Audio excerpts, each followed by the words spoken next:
My family turned my graduation dinner into a calculated humiliation, handing me a barely passed gift bag while laughing at my struggle.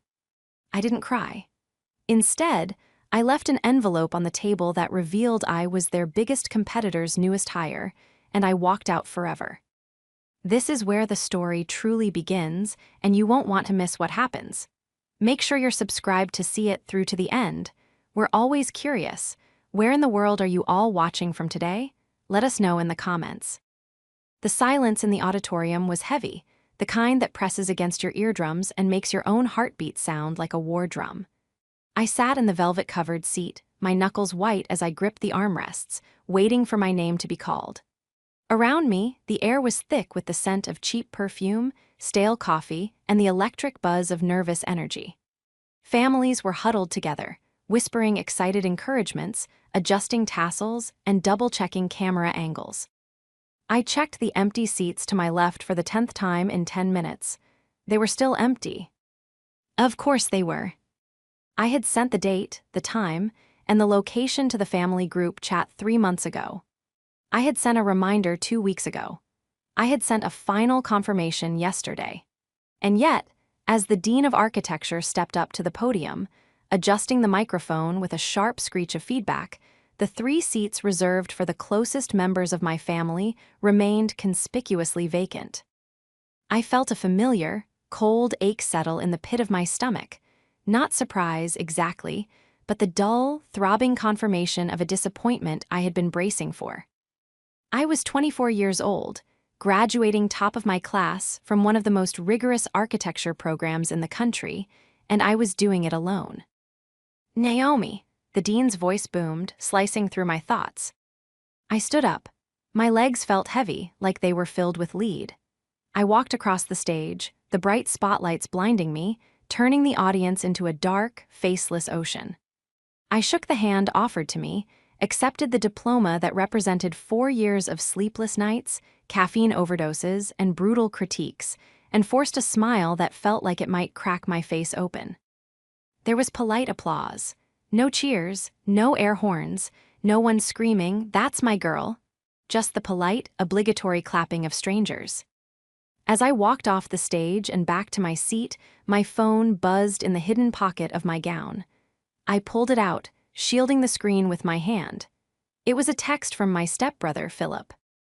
"Dinner at Le Bernardin, 8:00 p.m. Don't be late, Dad hates waiting." That was it, no congratulations.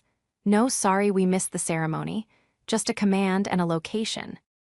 I stared at the screen, the pixels blurring slightly as my eyes burned.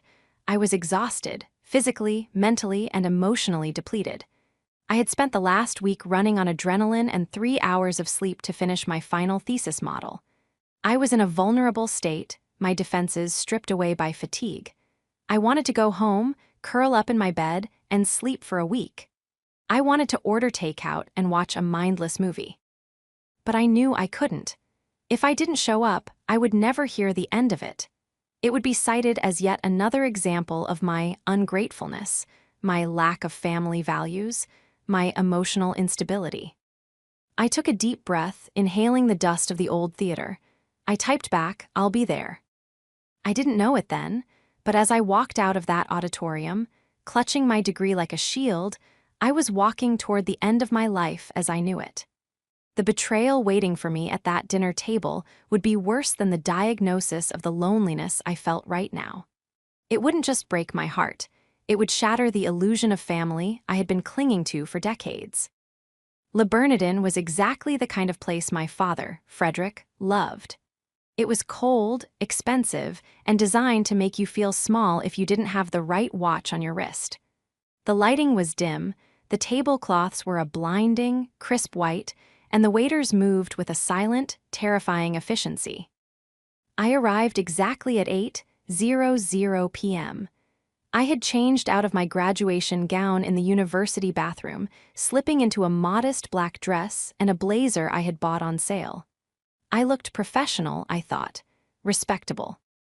As the hostess led me through the dining room, I spotted them at a large, circular table near the back. They looked like a picture from a a magazine about people who have too much money and not enough empathy. Frederick was at the head of the table, nursing a scotch, checking his phone. He didn't look up as I approached. Elena, my stepmother, was next to him, wearing a dress that probably cost more than my entire tuition for the semester. She was laughing at something Philip had said. Philip, my older stepbrother, looked as smug as ever, leaning back in his chair with an air of unearned confidence. And then there was Sophia, my stepsister, the golden child, taking a selfie with her wine glass, finding the perfect angle to show off her new bracelet. "Hello," I said, my voice sounding small in the cavernous room. The conversation didn't stop immediately. It trailed off, slowly, as if my presence was a minor inconvenience they had to adjust to. "You're late," Frederick said, finally looking up. His eyes, cold and gray, scanned me from head to toe. "We already ordered appetizers." "It's 8:00 on the dot," I said, checking my watch. "And traffic was bad coming from the ceremony." "The ceremony," Elena said, waving her hand dismissively as if swatting away a fly. "Right, how long was it? Those things are always so tedious. That's why we decided to just meet you here. Much more civilized." "It was fine," I said, taking the only empty seat. It was positioned awkwardly, slightly out of the circle, as if it had been added as an afterthought. "I graduated with honors." "That's nice, dear," Elena said, her voice dripping with that fake sweetness she perfected years ago. It was the tone one uses for a toddler who successfully uses the potty.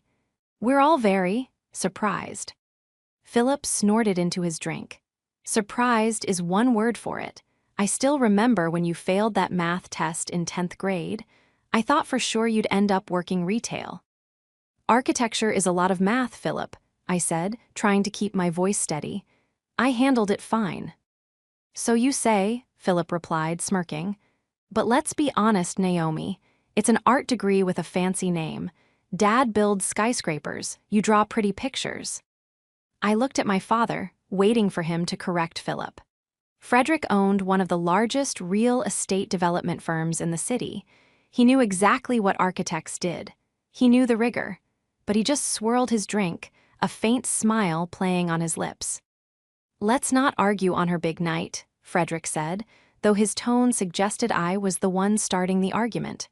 "We have a gift for you." My heart did a traitorous little leap. A gift? For a second, a split second, I thought maybe I had misjudged them. Maybe they were actually proud. Maybe the coldness was just my exhaustion talking.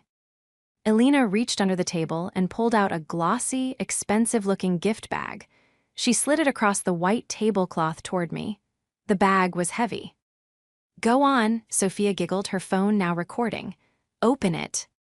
I reached into the bag. My fingers brushed against tissue paper. I pulled out a heavy, leather-bound book. I frowned. It looked like a portfolio case. But then I saw the customization. Embossed in gold foil on the front cover were the words, "Barely PASSED." I stared at it, my breath hitched in my throat. I opened the cover. Inside, instead of a notebook or a planner, it was filled with brochures. Brochures for temp agencies. Flyers for barista courses. A pamphlet titled "So You Need a Backup Plan." The table erupted in laughter. It wasn't a warm, family laugh. It was a jagged, cruel sound. Philip was slapping the table. Sophia was covering her mouth, shaking with mirth, her phone lens zoomed in on my face. Even Frederick was chuckling, a deep, rumbling sound that vibrated in his chest.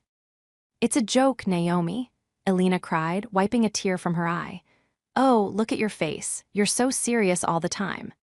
"We just wanted to be realistic," Frederick said, his chuckle fading into a patronizing smirk. "Honestly, Naomi, we didn't think you'd make it this far. We all assumed you'd drop out by junior year. This is just preparation for the real world. You're not cut out for the high-pressure environments. You're too soft." I sat there, frozen. The humiliation burned under my skin, hot and prickly. They had planned this.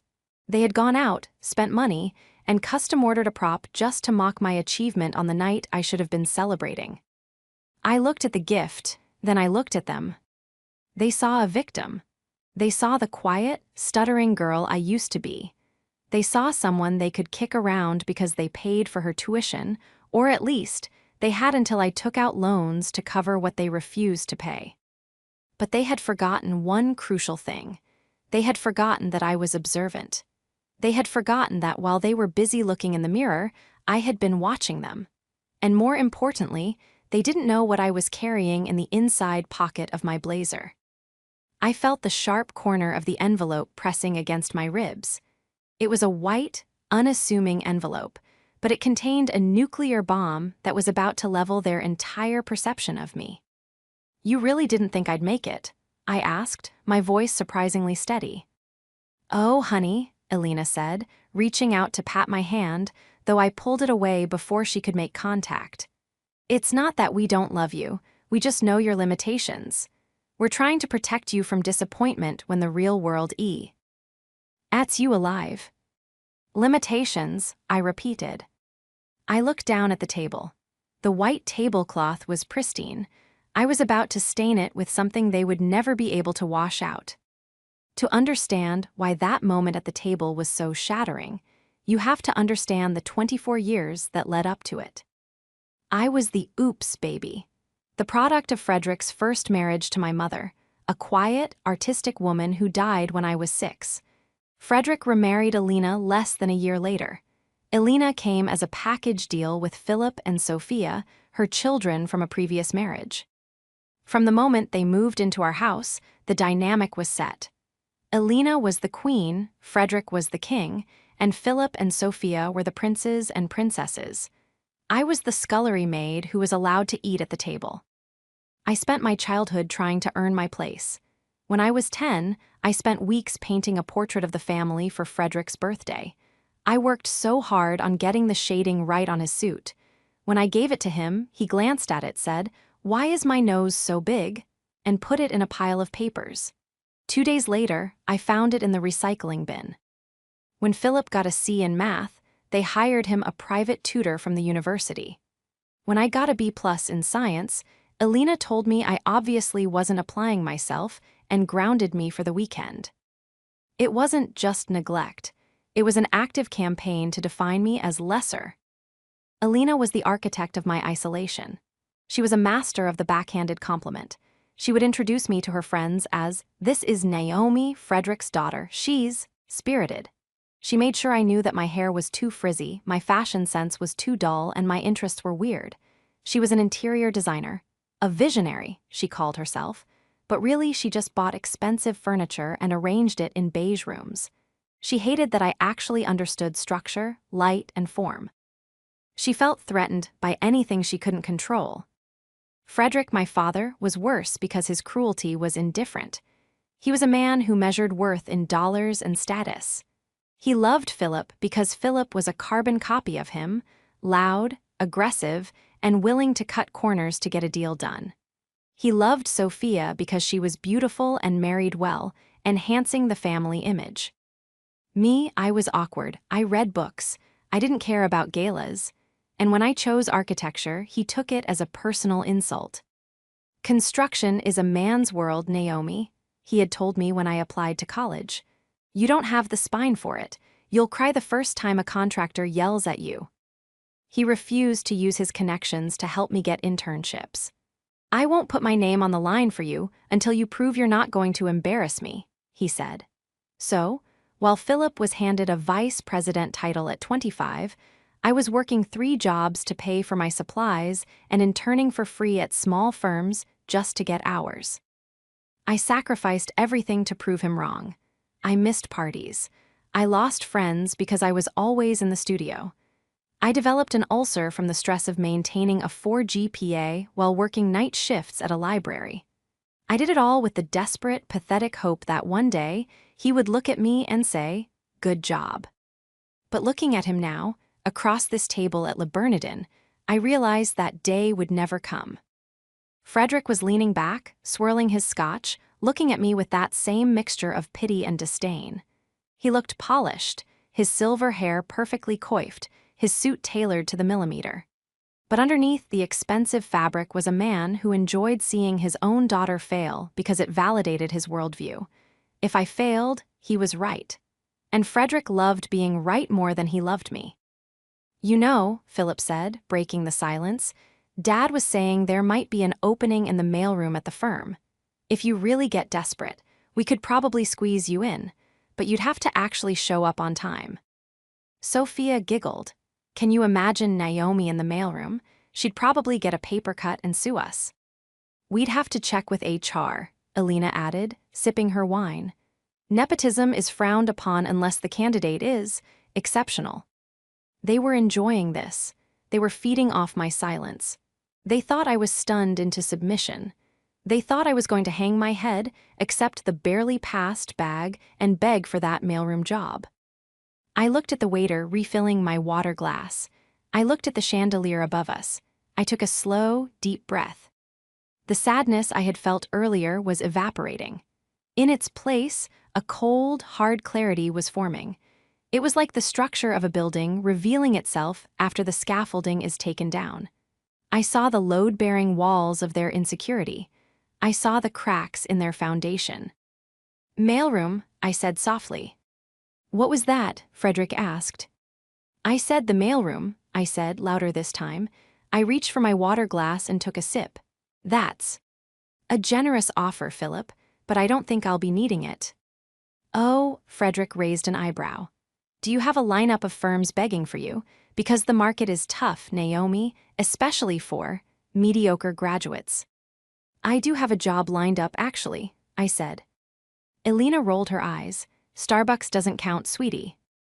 It's not Starbucks, I said. I set my glass down. And it's not a temp agency. I reached into my blazer pocket. My hand closed around the envelope. The paper felt cool and smooth.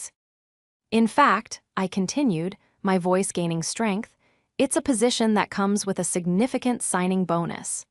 Enough to pay back every cent you loaned me for my freshman year tuition, and enough to pay for this dinner. Frederick stopped swirling his drink. His eyes narrowed. He was a shark and he sensed a shift in the water. He didn't like surprises. What are you talking about? He demanded. I'm talking about the fact that I've been busy, Dad. While you were betting on my failure, I was building my future. I pulled the envelope out. This was the moment, the pivot point, the fulcrum upon which the rest of my life would turn. I wasn't just a daughter seeking approval anymore. I was an architect, and I was about to demolish their house of cards. To understand the weight of that envelope, and why my hand didn't shake as I held it, you have to go back 3 months. You have to understand that my paranoia, as Alina called it, was actually intuition. It started in March. I had applied to 5 mid-sized firms in the city. I had a 4 GPA. I had a portfolio that my professors called visionary. I had strong references from the few freelance clients I had managed to scrape together on my own. On paper, I was a perfect candidate for a junior associate role. But I got rejected by all 5. Not just rejected, ghosted, or sent generic, automated rejections within an hour of submitting my application. It didn't make sense. Students with lower grades and weaker portfolios were getting interviews. I was getting radio silence. I started to suspect that my last name, which I shared with Frederick, was a double-edged sword. In this city, Frederick's reputation was complicated. He was powerful, yes, but he was known for being litigious, ruthless, and difficult. I wondered if firms were avoiding me because they didn't want to deal with Frederick's daughter. But then I found the email. I was at the family house one Sunday for a mandatory brunch. Frederick had left his iPad unlocked on the kitchen island while he went to take a call. I was looking for a recipe, but the screen was open to his email outbox. I saw my name in the subject line of an email sent to the managing partner of Kaufman and Associates, one of the firms I had applied to. My heart hammering against my ribs, I tapped it open. David, I saw Naomi applied to your firm. Do me a favor and toss it. She's unstable. Lots of personal drama, doesn't take direction well. I'm doing you a favor. She needs to learn the hard way before she's ready for a real firm. Let her sweat it out for a year or 2. I felt like I had been punched in the throat. He wasn't just refusing to help me, He was actively sabotaging me. He was calling in favors to ensure I failed, just so he could be right about me being not cut out for it. He wanted to break me, force me to come crawling to him for that mailroom job or a handout so he could control me forever. I didn't cry, I didn't confront him. I closed the email, wiped my fingerprints from the screen, and walked out of the kitchen.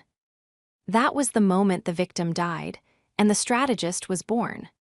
If Frederick was going to use his name to block me, I wouldn't use his name at all. I looked up the one firm Frederick hated more than any other, Sterling and Hallow. They were the antithesis of my father's company. Where Frederick built cheap, fast, and massive, Sterling and Hallow built sustainable, innovative, and artistic structures. They were Frederick's direct competition for high-end municipal contracts. Frederick hated Arthur Sterling with a passion that bordered on obsession, mostly because Arthur had beaten him for the city library contract 5 years ago. I knew applying there as Naomi Father's last name would be risky. They might think I was a spy, or they might just hate me by association. So I did something drastic. I submitted my portfolio under a pseudonym, N. Rose, my middle name. I removed all family references. I let the work speak for itself. The interview process was brutal. 3 rounds of technical assessments, a design charrette, and a panel interview. For weeks, while my family mocked me for not having any prospects, I was sneaking out to meet with the partners at Sterling. I remember the final interview with Arthur Sterling himself. He was an older man, kind eyes but sharp as a tack. He looked over my final rendering, a proposal for an urban vertical garden. "This is exceptional W. Orc Ms. Rose," he said, "but HR tells me there's a discrepancy with your background check. Your name isn't Rose." I sat up straighter, this was it.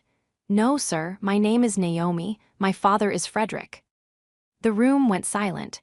The other partners exchanged looks. Arthur Sterling took off his glasses and cleaned them slowly. "Frederick's daughter," he said, his voice unreadable. "Does he know you're here?" "No," I said clearly. "And he won't. My father is currently blacklisting me from other firms because he wants me to fail. He wants me dependent on him. I came here because you value innovation, and he values obedience. I am not my father, Mr. Sterling, and if you hire me, I will work twice as hard as anyone else just to prove that." Arthur studied me for a long, agonizing minute. Then, a slow smile spread across his face. "I know your father," Arthur said softly, "and I know he's a bully. I've seen him do it to contractors, and I'm not surprised he's doing it to his own blood." He tapped my portfolio.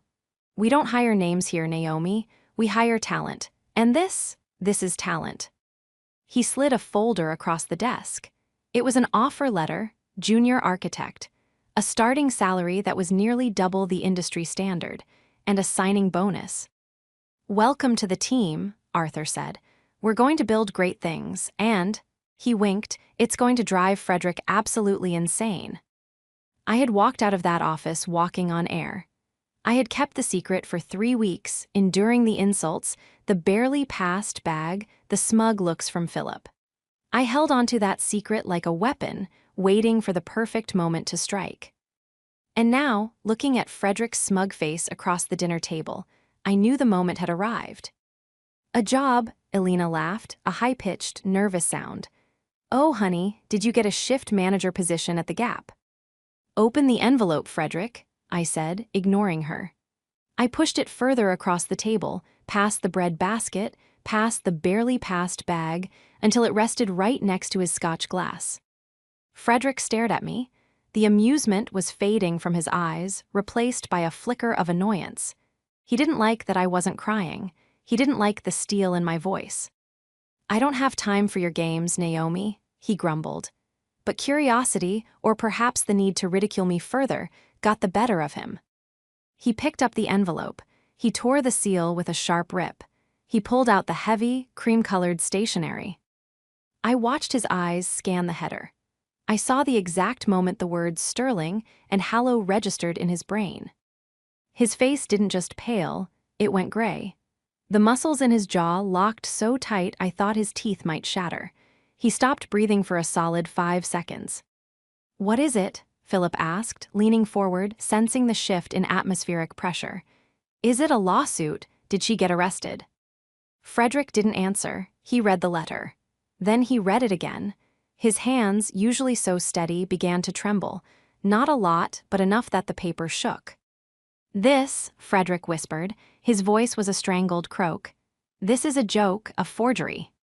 "It's not a forgery," I said, my voice cutting through the restaurant's ambient noise. "It's a signed contract. I start Monday. I'm leading the design team for the new waterfront park project." "The waterfront project?" Philip choked on his water. "We bid on that. Dad, didn't we lose that bid last month?" "Shut up, Philip," Frederick roared. The restaurant went silent. Heads turned from nearby tables. The waiters froze. Frederick never raised his voice in public. He was too concerned with image, but he was losing control. He looked at me, his eyes bulging with betrayal. "Sterling, you went to Sterling, my enemy." "I went to the only firm in the city that judged me on my merit, not your lies," I replied calmly. "I know about the emails, Dad. I know you told Kaufman and the others to toss my application. I know you tried to blacklist me." Elena gasped. "Frederick, is that true?" "I was trying to teach her a lesson." Frederick slammed his hand on the table, making the silverware jump. "She needed to be humbled. She needed to learn her place." "My place isn't in your shadow, and it certainly isn't in your mailroom," I said. "My place is at a firm that respects me." "You are ungrateful," Frederick hissed, leaning over the table, his face twisted into a mask of ugly fury. "I fed you, I clothed you, I paid for your school." "You paid for nothing," I corrected him. "I took out loans for the last 3 years because you cut me off when I refused to change my major to business. And as for the freshman year tuition, you constantly hold over my head." I reached into my purse and pulled out the second item, a check. It was the entirety of my signing bonus. It was a staggering amount of money for a 24-year-old, but I didn't care.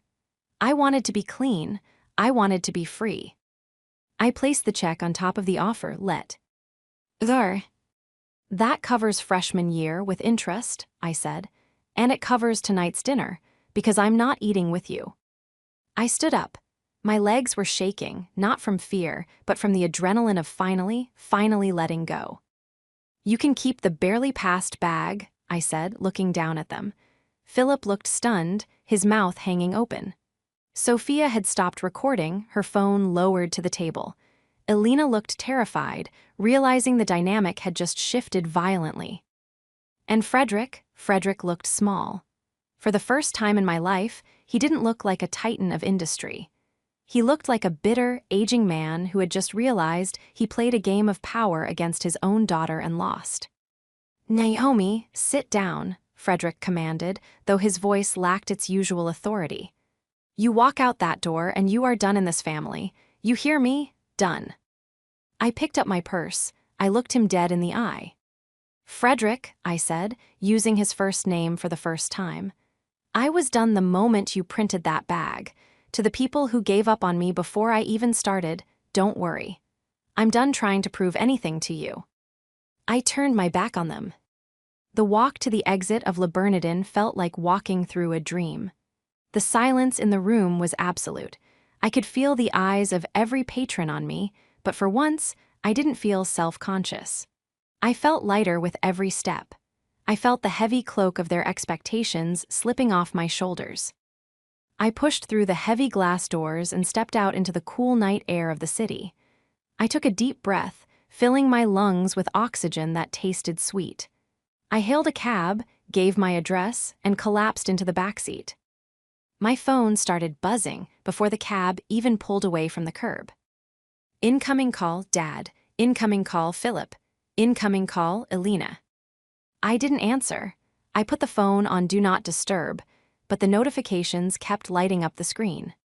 "Philip, are you insane? You just embarrassed us in front of half the city. Come back inside right now." "Elena, Naomi, your father is having chest pains. You need to apologize. This is cruel, even for you." "Frederick, you think Sterling will keep you? Watch what happens tomorrow. You've made a grave mistake, girl. That last text chilled me. Watch what happens tomorrow. I knew Frederick. He wasn't going to take this lying down. He was a scorched earth kind of man. If he couldn't control me, he would destroy me. He would rather I be unemployed and miserable than successful with his rival. I didn't sleep that night. I sat up in my small apartment, pacing, waiting for the other shoe to drop. Had I pushed too hard? Could he actually get my offer rescinded? He had connections. He played golf with senators. Arthur Sterling was powerful, but was he willing to go to war for a junior associate he had just hired? The next morning, I arrived at Sterling and Hallow at 8:00 a.m. sharp for my onboarding, my stomach in knots. I was dressed in my best suit, but I felt like an imposter again. As I walked into the lobby, the receptionist looked up. "Ms. Naomi, Mr. Sterling wants to see you in his office immediately." My heart dropped into my shoes. This was it. Frederick had made a call. I was being let go before I had even started. I walked to the corner office, my hands sweating. The glass door was open. Arthur Sterling was standing by the window, looking out at the skyline. "You wanted to see me, sir?" I asked, my voice trembling slightly. Arthur turned around. His face was grim. "Close the door, Naomi," he said. I closed it. I stood there, waiting for the axe to fall. "I can explain," I started. "My father." "Your father," Arthur interrupted, "called me at 6:00 a.m. this morning." I closed my eyes. "I'm sorry. I didn't want to bring drama to the firm. I understand if you need to rescind the offer." "Rescind it?" Arthur looked confused. Then he laughed, a dry, sharp bark of a laugh. "Naomi, come look at this." He gestured to his desk. I walked over. On his desk was a legal pad with notes scribbled on it. "He offered me a joint venture on the Midtown Plaza project," Arthur said, tapping the pad. "A project worth millions. He said he'd drop his opposition to our zoning permit if I agreed to one condition." "That you fire me," I whispered. "That I fire you," Arthur confirmed. "He told me you stole proprietary information from his home. He told me you were mentally unstable and a liability. He lied, blatantly and desperately." "I didn't steal anything," I said quickly. "I swear." "I know you didn't," Arthur said firmly.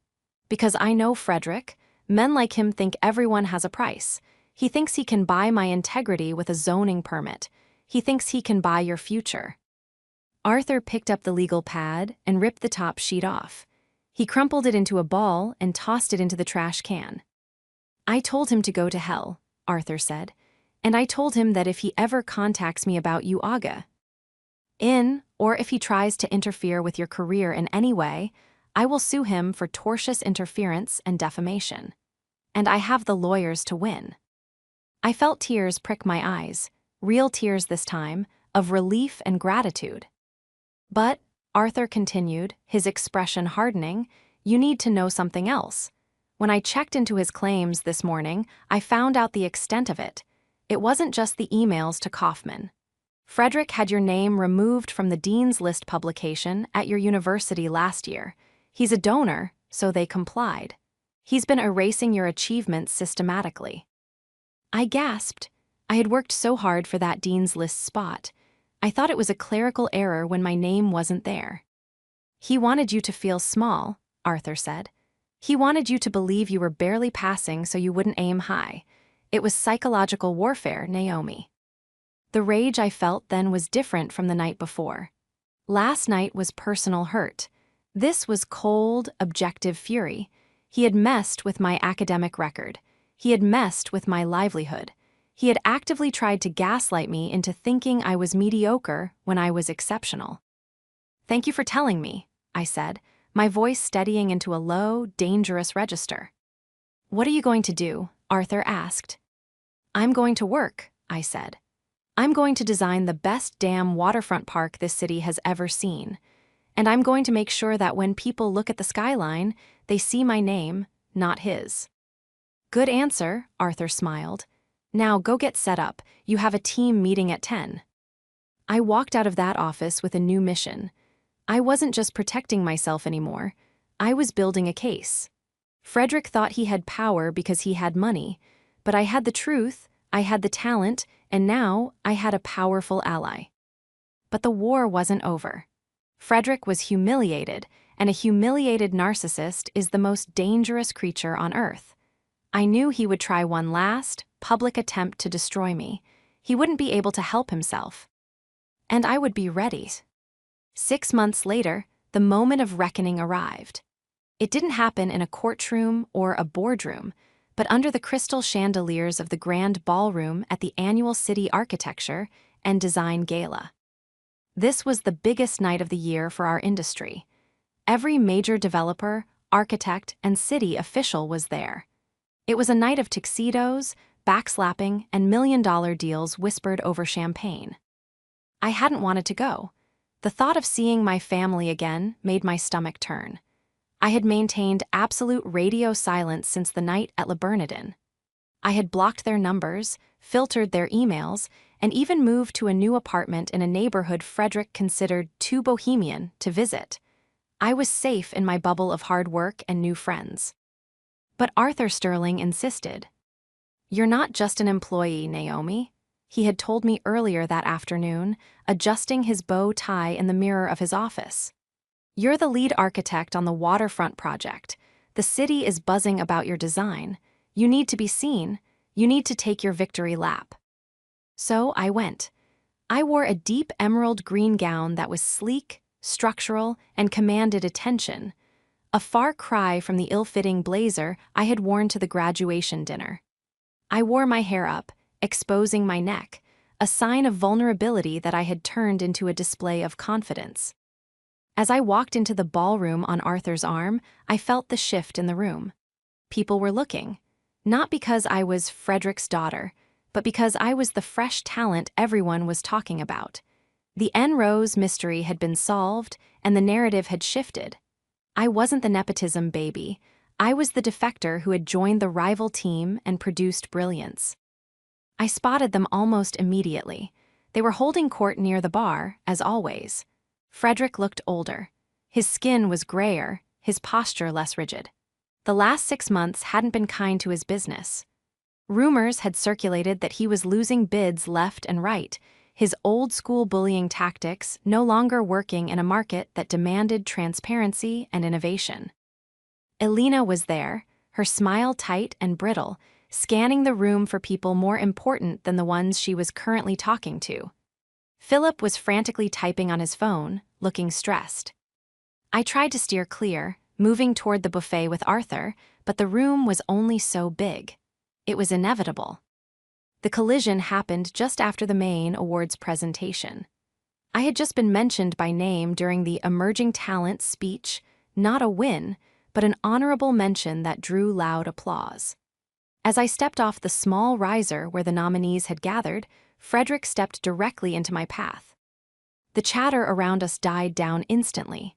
The circle of people nearby, competitors, clients, city council members, went silent. Everyone knew the history. Everyone knew the bad blood between Frederick and Arthur. And now, the father and daughter were face to face. "Naomi," Frederick said. His voice was loud, projected for an audience. He was smiling, but his eyes were dead. "Congratulations on the mention, though I suppose honorable mention is just a polite way of saying second place, isn't it?" I felt the old heat rise in my cheeks, the reflex to shrink away. But then I remembered the barely passed bag. I remembered the email to Kaufman. I remembered the library nights. "Hello, Frederick," I said coolly. "It's good to see you. I hear business has been slow." Frederick's smile faltered. A vein in his temple throbbed. "Business is fine. We focus on quality, not flashy, unstable trends. Speaking of which," he took a step closer, invading my personal space. "I've been looking at the renderings for this waterfront park of yours. It looks remarkably familiar."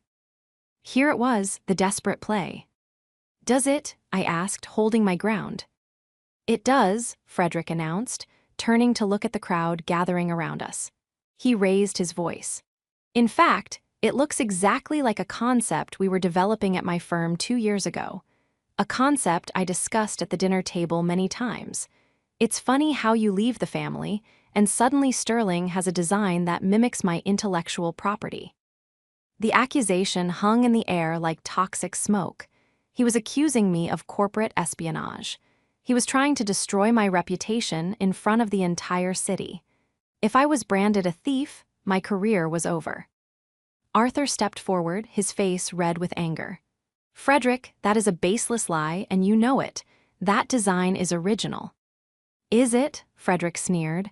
Or did she just take the sketches from my home office? She always was a bit sticky-fingered, desperate for approval. Sad, really. Philip, emboldened by his father, chimed in. I remember those sketches, Dad. She used to look at them all the time. I looked at Philip. Then I looked at Frederick. I saw the desperation in their eyes. They knew I was winning, and they were trying to flip the board. But they had made a fatal error. They assumed I was still the girl who didn't keep receipts. That's an interesting theory, Frederick, I said, my voice projecting clearly through the silent ballroom.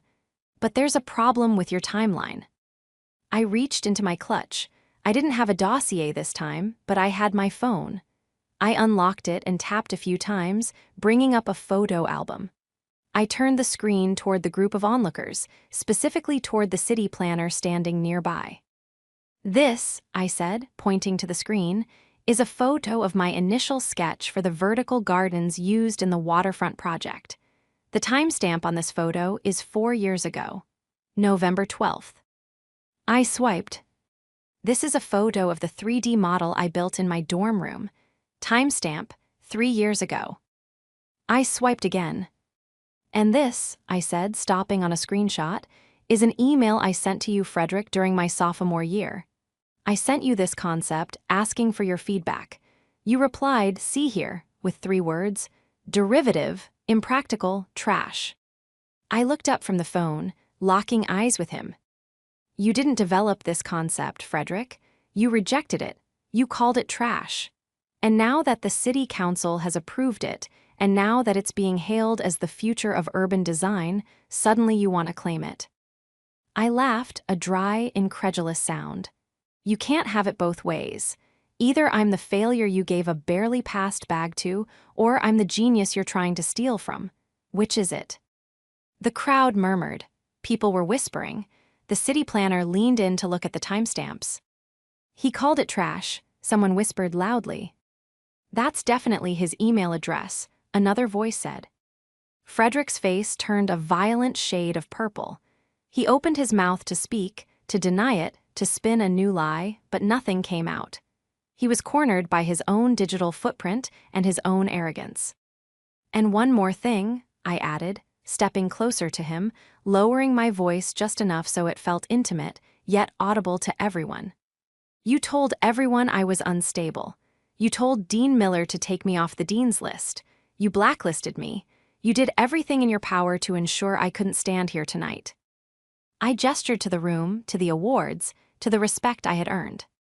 But here I am, standing on my own 2 feet, while you stand there, trying to take credit for the work of a daughter you were ashamed of. Elena tried to grab Frederick's arm. Frederick, let's go, we're leaving. But Frederick shook her off. He looked at me with pure, unadulterated hatred. You are nothing, he hissed. Without my name, you are nothing. Actually, Arthur Sterling interjected, stepping up beside me and placing a hand on my shoulder. She is the future of this firm, and effective tomorrow, she is our newest junior partner. Her name will be on the door, not yours. The gasp in the room was audible, partner, at 24, it was unheard of. Frederick looked as if he had been slapped. He looked at Arthur, then at me. He looked at the crowd, realizing he had lost the audience completely. They weren't looking at him with respect anymore, they were looking at him with pity and disgust. He turned on his heel without a word and stormed toward the exit. Philip and Elena scrambled to follow him, like rats fleeing a sinking ship. As the heavy doors swung shut behind them, the ballroom was silent for 1 heartbeat, 2 heartbeats. Then someone started clapping. It was the city planner. Then the mayor joined in, then the rest of the room. It wasn't polite applause. It was an ovation. They were clapping for the design, yes, but they were mostly clapping for the takedown.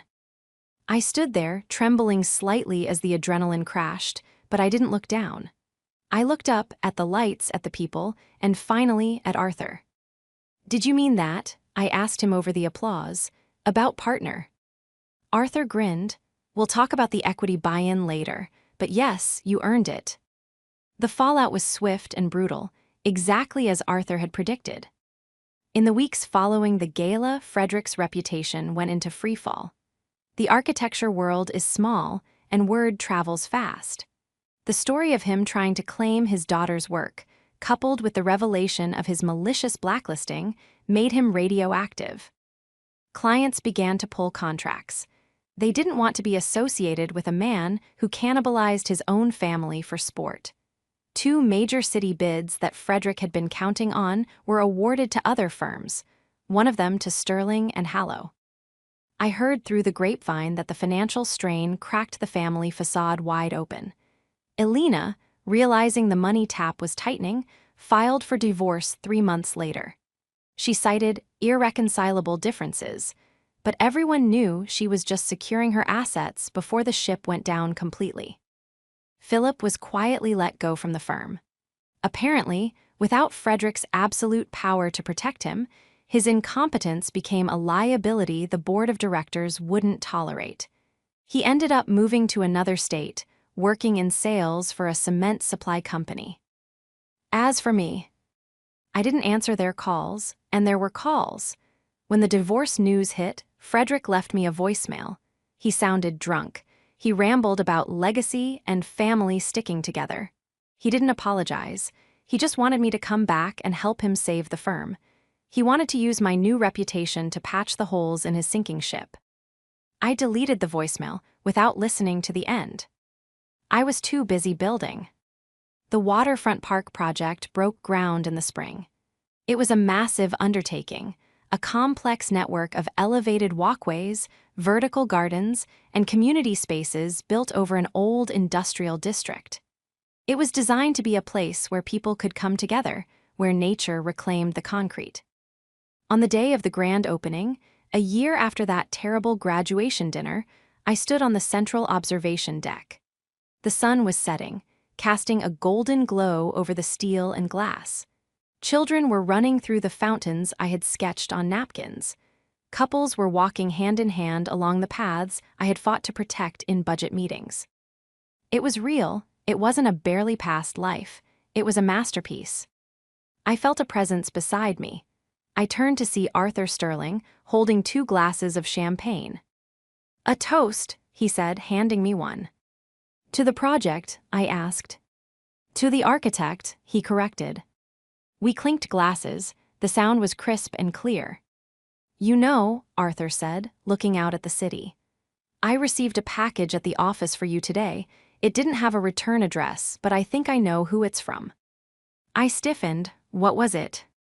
Arthur reached into his jacket pocket and pulled out a small, folded piece of paper. "Just this note, and a check." I took the note. The handwriting was shaky, familiar, but diminished. It was Frederick S. "You were right, the math was wrong. F." The check was for the exact amount of the signing bonus I had thrown on the table that night at Le Bernardin. He was returning the money. It wasn't an apology. A man like Frederick was incapable of a true apology, but it was an admission. It was a surrender. He was acknowledging that the debt was paid, that he had no hold over me, and that he had miscalculated my value entirely. I looked at the check. It was a lot of money. Money that could buy a new car, a down payment on a house, a luxury vacation. But I didn't want his money. I didn't want anything from him ever again. I took the check and the note. I walked over to the edge of the observation deck, where the wind was whipping off the harbor. "What are you doing?" Arthur asked, though he was smiling as if he already knew. "Balancing the ledger," I said. I tore the check into tiny pieces, then I tore the note, I open E. D my hand and let the wind catch the confetti of paper. I watched as the white scraps danced in the air, swirling down toward the water below, disappearing into the dark current. It was over. The anger, the need to prove myself, the weight of the barely passed bag, it was all gone, carried away by the wind. I turned back to Arthur, back to the park filled with people, back to the life I had built brick by brick, entirely on my own terms. "So," I said, taking a sip of champagne, "what's the next project?" Arthur grinned. "How do you feel about libraries?" I smiled, a genuine, unburdened smile that reached all the way to my eyes. "I love libraries. Let's build the best one the world has ever seen." And as the sun dipped below the horizon, illuminating the city I was helping to shape, I knew one thing for certain. I hadn't just passed. I had soared.